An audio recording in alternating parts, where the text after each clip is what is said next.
katika nchi yetu. Ninafurahi kwa sababu tu nimepata nafasi ya kuongea nawe Mtanzania. Ndugu yangu Mtanzania, sio kila anayekwambia usikombe mboga anataka ushibe. Wengine wanataka ubakishe ili wale wao.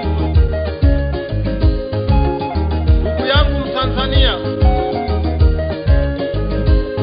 sio kila neno analolisema kiongozi basi ndio mwongozo.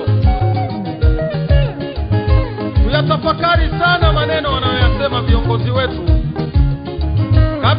ya kuwapigia makofi. Ndugu yangu Mtanzania,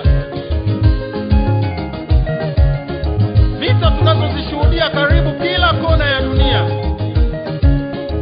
chanzo chake ni viongozi wachochezi na wasio na hofu ya Mungu. Na kwa taarifa yako tu Mtanzania mwenzangu, hata kwetu wapo. Kazi ni kwetu mimi na wewe kutowapa nafasi hata ya kusimama mbele yetu. Ndugu yangu Mtanzania,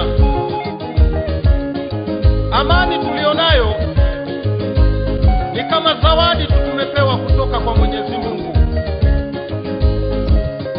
Usijaribu kuivuruga tena kwa makusudi kabisa, eti tu kwa sababu chenye mwanzo kina mwisho. Ndugu yangu Mtanzania, ya nini kuwaabudu wanasiasa ambao ni wachochezi na wasio na hofu ya Mungu? Tuache kuwaabudu, kwani wao sio miungu,